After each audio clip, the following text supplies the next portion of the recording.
Was Bolsonaro ready to flee Brazil? That's what law enforcement agents think, and Bolsonaro is now required to wear an ankle monitor. The federal police searched Bolsonaro's home and headquarters of his Liberal Party and reportedly seized around $15,000 to $16,000 in cash, reinforcing suspicions that Bolsonaro has become a flight risk, claims that he denies.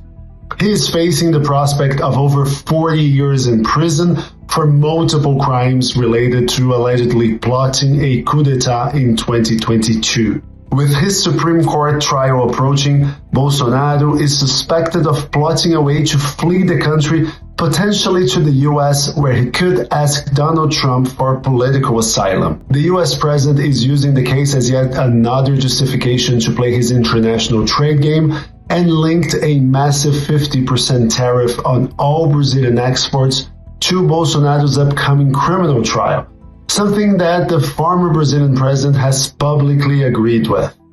Interests of big tech companies are also at stake. The Bolsonaro trial is heating up. Let's understand what comes next and subscribe to the Brazilian Report with our 7-day free trial to keep up to date with the latest news from Brazil and Latin America. The former president will now be monitored constantly and will not be able to leave his home between 7 p.m. and 7 a.m., as well as during the weekends. He will also be barred from using social media, contacting foreign diplomats, getting near to foreign embassies, and even speaking to his son Eduardo, who moved to the US, financially supported by Jair Bolsonaro, to lobby Washington to act in the family's favor. During a live broadcast this week, an ally of the Bolsonaros said that US officials had offered asylum to Jair and Eduardo Bolsonaro, including allegedly promising to shield them from an Interpol arrest order. Eduardo Bolsonaro said he refused the offer. Politically, putting an ankle monitor on Bolsonaro is likely to heighten tensions between Brazil and the US.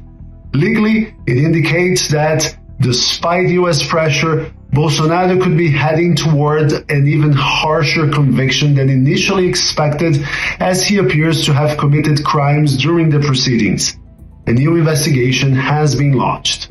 We're now talking also about coercion of Brazilian authorities and obstruction of justice, as Trump's tariff pressures seem aimed at hijacking Brazil's judiciary in exchange for a pardon as ransom.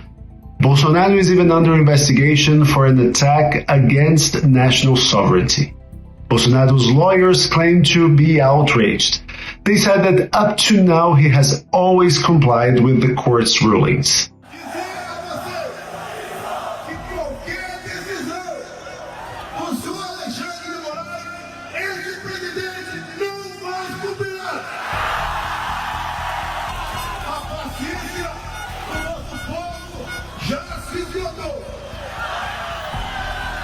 Ele tem tempo ainda para pedir o seu poder e cuidar da tua vida. Ele para nós não existe mais. Bolsonaro has had a long history of disrespect towards the Brazilian judiciary, and his comeuppance seems near.